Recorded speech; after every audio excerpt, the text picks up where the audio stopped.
What I just want to touch on this with the Big U situation. Since, we all covered this, the feds announced they have 20,000 wiretaps on Big U. You heard about this? I heard about that. That's So not 20,000 recordings. That's not sounding going good. back, what, like 10 years? I didn't see the exact amount of time, but I believe this 20,000 number is a very unlucky number because they said they had, I think, 20,000 pages of dirt on Lil Durk with his wiretaps and situations. So who knows what that means? Who knows how much of that's actually useful and actually incriminating? Yeah, it goes back to 2010. Based on the 15 years. Yeah. When did he get out of jail? 2004? I think, Big U originally, from his original case. I think it was 2004. So we're talking like... Brad, it's not going to be a good look because I think if you go by the indictment, like he's caught on the phone saying, I'm the only guy from my era still killing people, having people killed or whatever it was he said, right? But a lot of that is just shit talk, man. Like, I'm not saying it's not, but also saying that and actually tying someone to that is a different story. Because, I could be on the phone with you. Yeah, man, I'm a big shot caller out here. I run LA. You know what I'm saying? I get people taken care of. I know people. Like, I'll get you buried. Like, I should be just talking shit. But no offense, but you're Vlad, and that's Big U. That's Big Rollin 60 head honcho. You know what I'm saying? Yeah. Who shot at a cop back in whatever year that was, and went down for 23 years for it. I'm not saying. I don't want people to think I'm snitching or telling or anything, but I just... All right, because one of the intercepted phone calls has Big U saying, I'm retired, activist, I'll pull up on your block right now and show up and show out. That's what happened to the last dude that thought I was retired.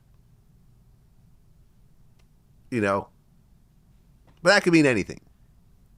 I feel like it couldn't mean anything. I feel like it could mean a pretty limited number of activities that are not good if he pulls up on you.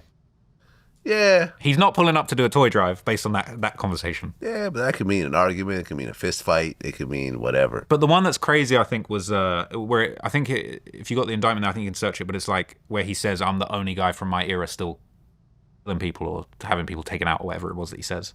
That one's the most scary one. I mean, look, let's be real. Let me ask you, do you believe that there's anything to these rumors that Big U had something to do with what happened to Nipsey? No. Not at all. Not at all. Interesting. Not at all. I mean, Eric Holder had a whole trial. You don't think at some point he would bring that up while fighting, over life in prison? I don't think he would, and here's why. Because he allegedly killed Nipsey over being called a snitch, right? Right, so what does Big U have to do with it? Well, no, but let's say that Big U kind of like...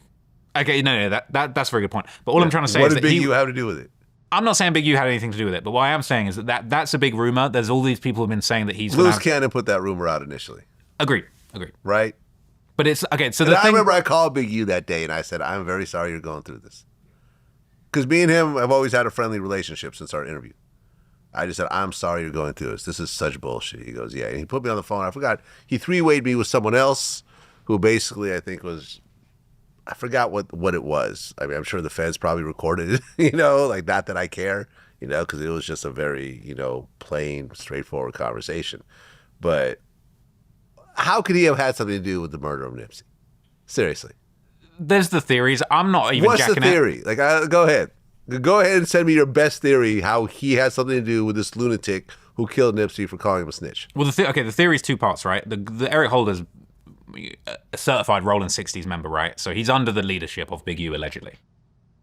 Yeah, sort of, but it's not like the Rollin 60s really move like a unit like that. Have you ever seen like 100 Rollin 60s show up with Big U being the head of that? I've never seen that. He claimed a couple times in those wiretapped conversations that he could make that happen, but yeah, it's a good point. What have you seen it?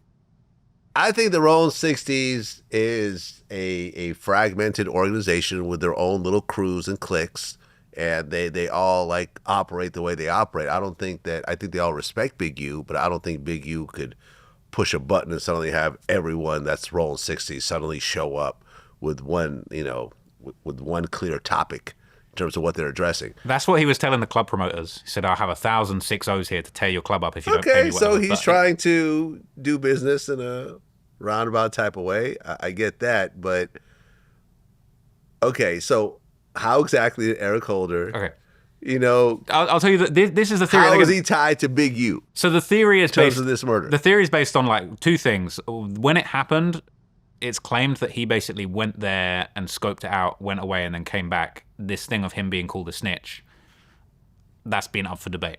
Okay, so let's just look at the situation. You show up, you get insulted by someone. Not everyone just reacts right away. Most people are like, damn, let me process this a little bit. You go back to the car and you're thinking about it and you're getting more and more mad about it.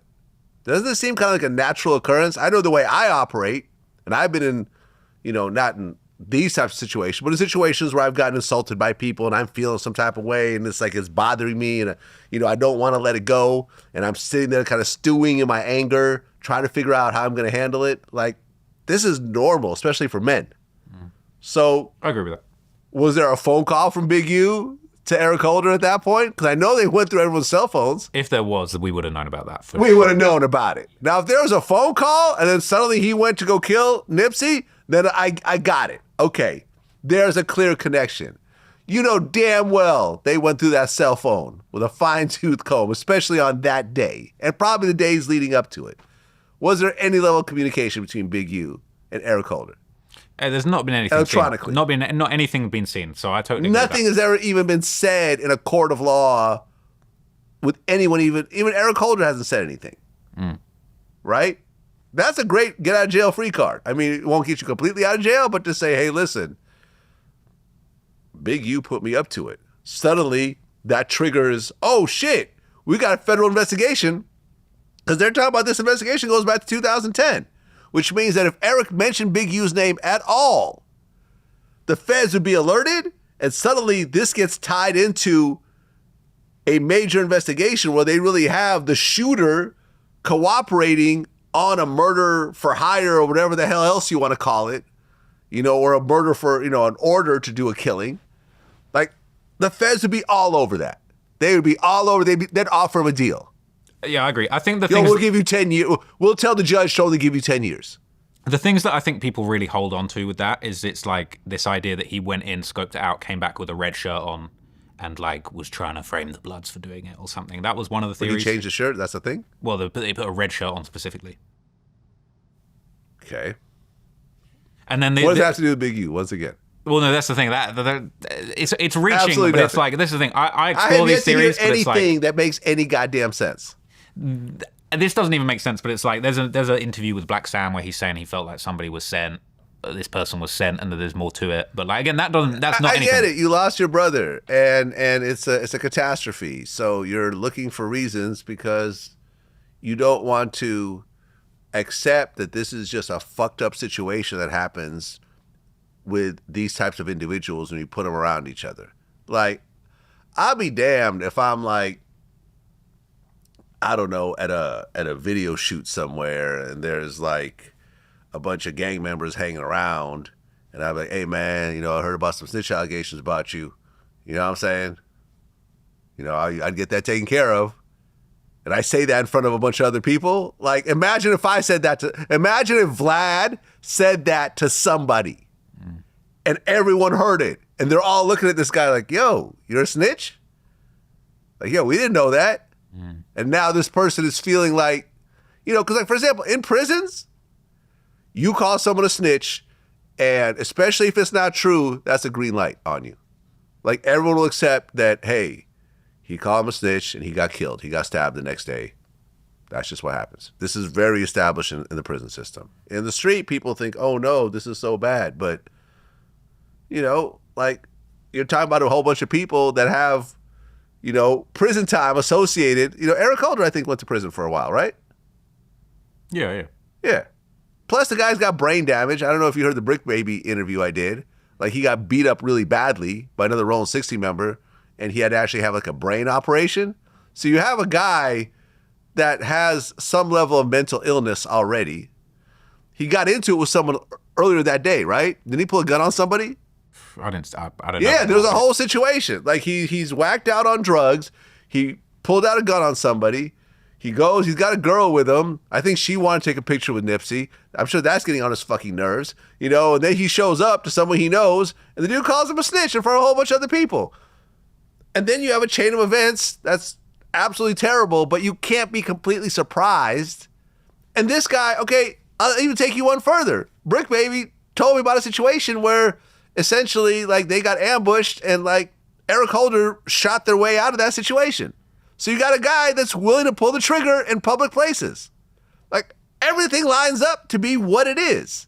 That's facts. I think it's just a case of, like, Loose Cannon brought a lot of attention to this whole theory, but it's like from basically within days of Nipsey getting killed, people were saying Big U had something to do with it. Right, but and I'm not saying that's true, but I'm just saying the theory had been out there.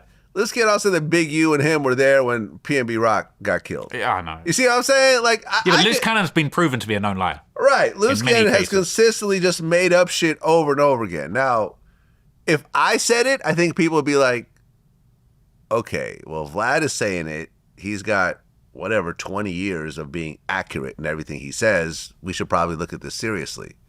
But if Jaguar Wright brings this up, you know, Orlando Brown brings this up, Loose Cannon brings this up, you just know what it is. It's just a bunch of nonsense.